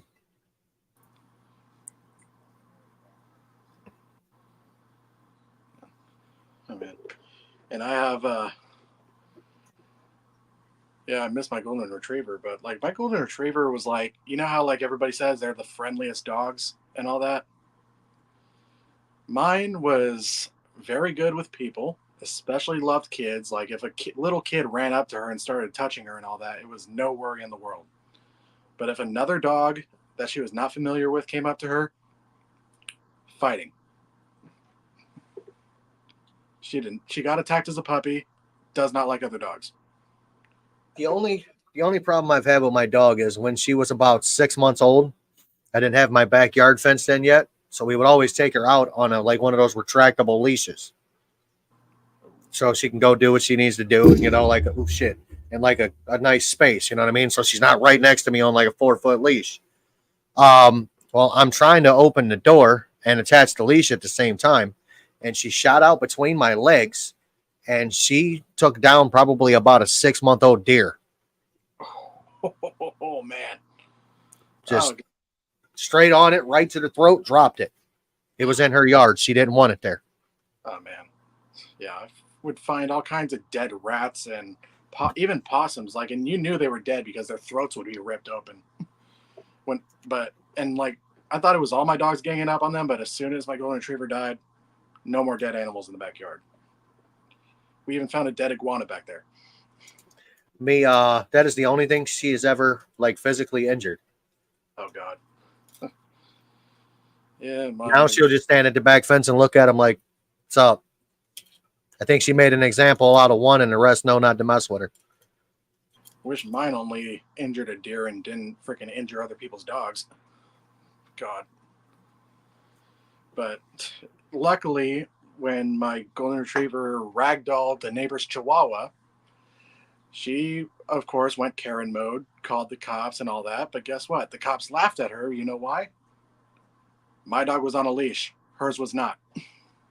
That's the funny thing about Chihuahuas. And everybody always talks about how the pit bull mangles people and the pit bull bites more people per year than any other dog. No, it doesn't.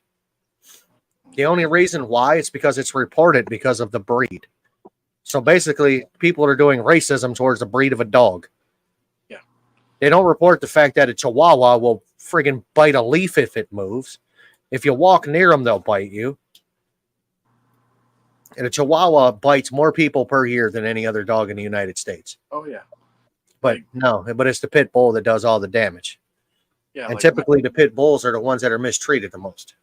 Yeah, my grandparents had a Chihuahua. That Chihuahua always bit people, but it's like a small little dog. It bites you. You just brush it off like whatever.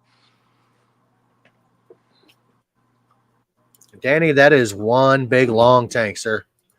That is an 8-foot long, 240 gallon. Yep.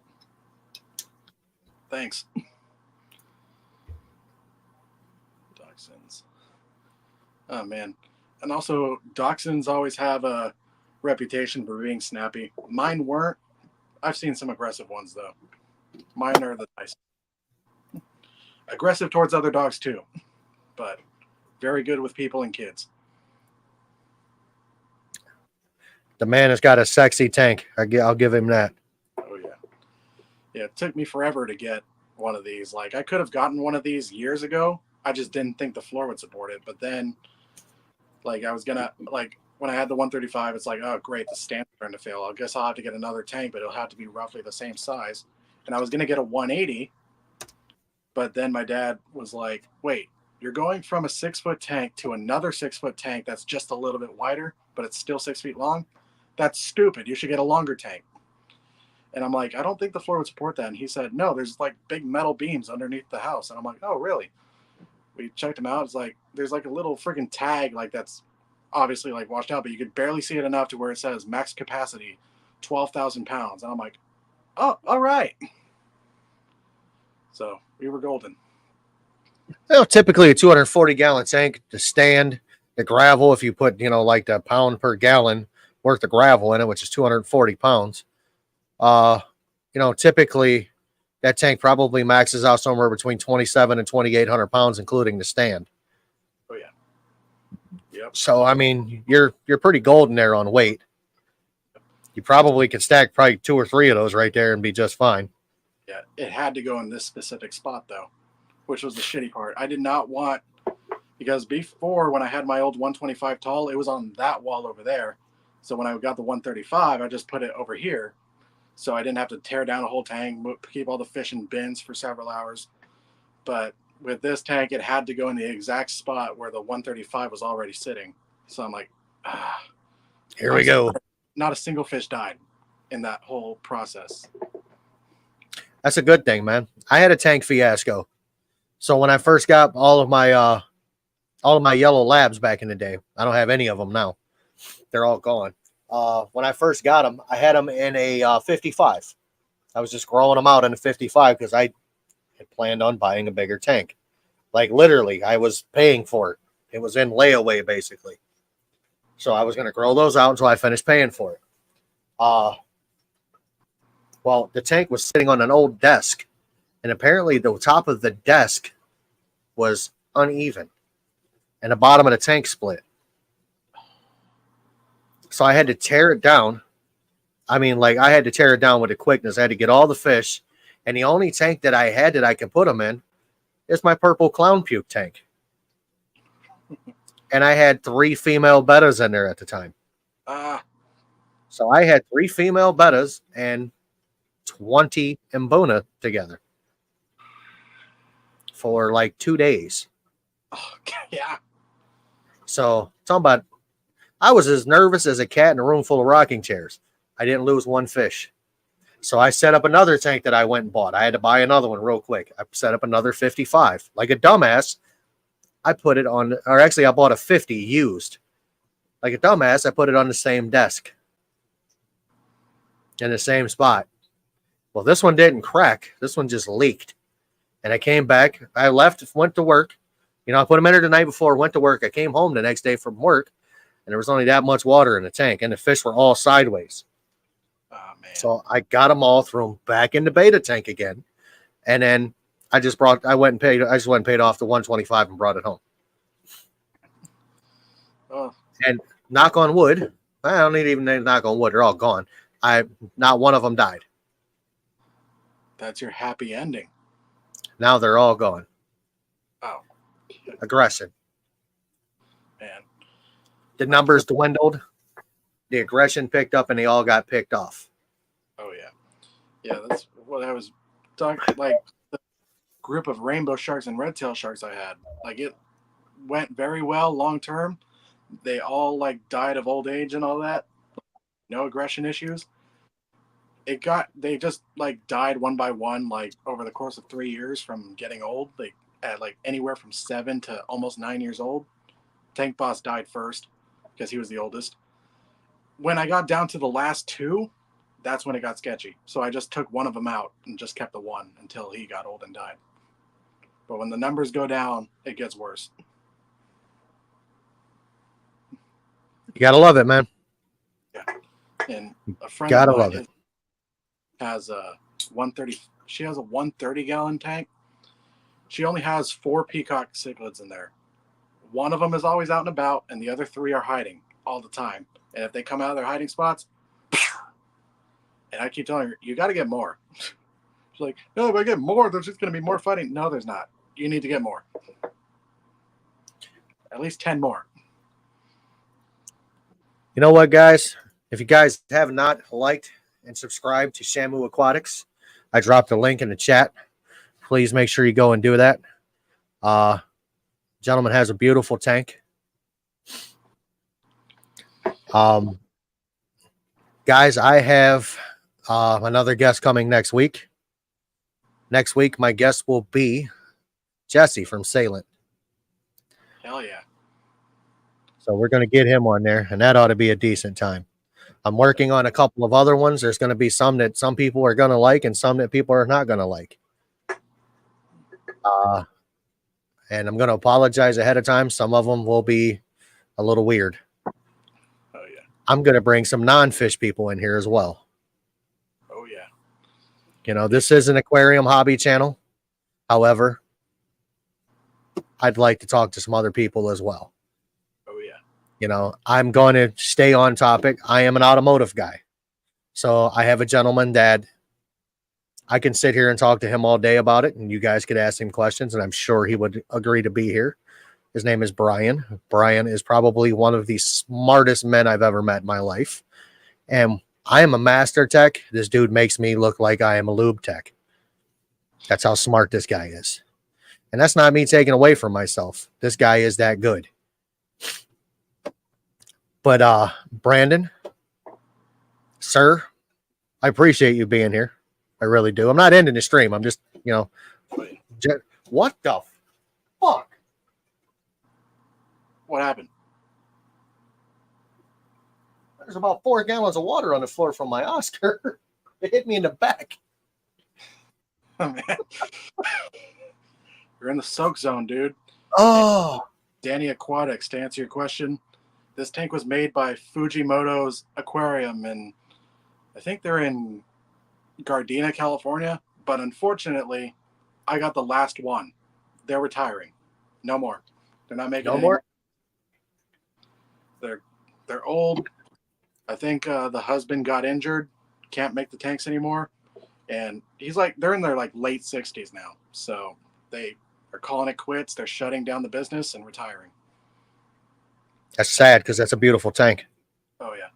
Now lots of other companies make this exact dimension 240, but they're more expensive. Sean, none of my fish get fed on Sundays except for my fry. They fast on Sundays. So here's how I feed my fish. It's Monday, Wednesday, Friday, Saturday. How often do you feed your fish? Little bit of flakes in the morning, then I'll either give them spirulina brine shrimp and bloodworms, or these tiny little pellets that I just dump in the tank 6 days a week. Me as well, Tommy. Me as well. So, what do you feed? Like name brand? What company? Cobalt, Hikari. I don't even know what these are called. My dad just randomly ordered them online, and I like them. Okay. Good Partner, Tetra Fish Guppy, and Small Tropical Fish, little granules. But all of my fish love them. My dad got these because he has these, he picked out these 3 little Synodonis petricolas that are really, really small. So he thought he had to get them something that they could fit in their mouths. Well, I put a little bit in there the first time, and all of the fish were eating it. So now I dump a bunch in there. What kind of Hikari food? Frozen spirulina brine shrimp and frozen bloodworms. Okay. Used to do the algae filters, but I got tired of those because fish would push them into little corners that nobody could reach. Then they just decay in the tank. So I also use the Sarah O'Nip nature tabs, and as well as the spirulina tabs. I was going to say a lot of the Hikari food is full of fillers. There's not really nutrition, I should say. Yep, that's why I've been using more of this too. I'm feeding bloodworms especially. The only ones in my fish room that eat Hikari are these 2 Oscars because that's all they'll eat. Yep. They won't eat the other stuff. I can get them the big fella from Extreme. They won't eat it. And they'll stop eating until I go buy that, and then I'll throw it in there. They smack the water. This Oscar right here will break the water like a freaking Arapaima. I mean, she will whoosh right at the top. Ouch. Oh yeah, and she's a ham. Are the frozen brine shrimps also full of fillers, or just the wafers and all that? Just their pellets and some of their other food. Oh yeah. I've tried to steer away from things that I think are bad. I haven't had an issue with North Fin, and I haven't had an issue with Extreme. Might try those. I tried a New Life Spectrum. And good food. The most annoying things that I've experienced is when I try a new food, I spent $30 on a little jar of New Life Spectrum pellets. Every single one of my fish spat it out. God. My SP35 tomato hap, that's the only thing he'll eat. Oh, man. My local fish store has it in stock because that's the only thing he will eat. I'll buy it off of him. He'll buy like 2 or 3 containers of it and keep it there for me. Wish my fish ate it, because that was a waste of money right there. When they don't like the food, money down the toilet. And in the past, I used to have fish that would only eat bloodworms and completely ignore flakes. My 3 bala sharks, they would not eat the flakes. Like, I'd dump a bunch of flakes in the tank for all my other fish. Bala sharks would be completely ignoring it. And when they started doing this, like, I thought they were sick or something, but then I fed the bloodworms and the brine shrimp. They were going to town. But picky fish are... So my final question is going to be, when are you getting an Oscar? When I can have multiple tanks. If I only have one tank, I have to have the community or at least an African cichlid tank where I can fit like dozens of them. In this tank, I personally would put like 2 or 3 Oscars in it just to keep the bio load down. You could do more, believe it or not. You could do 5 in that tank. Yeah, maybe I'd do that. Probably would. Yeah, 4 or 5. My fish hate the Tetra Flakes for some reason. They spit those out. Some of my fish eat the hell is it? Fluval bug bites. They seem to like those. I had freeze-dried krill once a month and romaine lettuce. What fish are you feeding romaine lettuce to? That's a good question. It's like pacu food. Yeah, I probably Mbona because they're vegetarians. Oh yeah. Yep. And some of them are. Yeah. Let me rephrase that. Most of them can turn out to be carnivores. Yeah. Bloodworms, I heard like everybody criticizes bloodworms. I've been phasing them out. I feed more brine shrimp than I do bloodworms now. It used to be like 5 cubes of bloodworms and like 2 cubes of shrimp. Now it's the opposite. And thank you, Danny. People would always tell me like, "Oh, feeding your fish bloodworms is like feeding your kids McDonald's every day." It kind of is. Yep. And certain fish, it can cause, and like African cichlids, it can cause bloat. It's too much protein. Yep. And like the only reason I still even use bloodworms is because it actually gets new fish to like eat right off the bat. It's like crack cocaine to fish. Some fish that will only eat that. Yeah.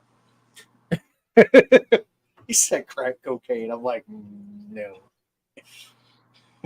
We're gonna get demonetized. Yes, I'm not even monetizing. I ain't gonna make it because we mentioned cocaine. Oh man. Like a cheetah on cocaine. Yeah. All right, last one has absolutely nothing to do with fish. You seen the movie Super Troopers 2? Nope. Gotta watch it. There's a part in there where they pull over 2 people on horses. They pull over an American couple. They're on a horse and they're in a car. It is probably the funniest thing you will ever see. I don't care if you Google it or YouTube it to watch that part. It is the funniest part you will ever see. Super Troopers 2 horse game. Fake French would be more what it would be. Fake French. Yes. It's hilarious. Bonjour. All right, guys. This is, huh? Bonjour. Go ahead. Feather duster, fart catcher, peanut buster, fart, hey? I'm like, what? He feeds Ken's fish food and Rapeshi. I've heard bad things about Rapeshi. Cribs eat green beans. I mush them up. They go to town. My goldfish eat peas, green beans. Believe it or not, my goldfish eat green beans. My plecos love zucchini. Couldn't get my. They don't care for cucumber too much. Do what? I couldn't get my pleco to eat zucchini. They will eat zucchini, but they won't eat cucumber. My Corys will smash some cucumber. I mean, edge. They also have much on driftwood too. Yes, I've got a piece of driftwood that's about gone due to some breeding plecos. But guys, that is going to end this stream. Thank you for being here. Don't go anywhere, Brandon. Thanks for having me. I'm going to start this. I'm going to start doing this. I'm going to do interview series now for a little while. Oh yeah. I enjoy meeting people. I enjoy knowing, some things they know. Actually, I more enjoy the one-on-one time instead of there being 11 people up here. No offense to anybody. I enjoy it. The chat over here is perfect. But guys, I appreciate you being here. Got anything you want to say, Brandon? Thanks for watching, and thank you, Jim, for having me. It's been fun to do these Always types an of honor. videos. Yep. Love having. Oh, Mountaintop Fish Keeper. Sir, we are just ending. I appreciate you stopping by, though. It's awesome to see you.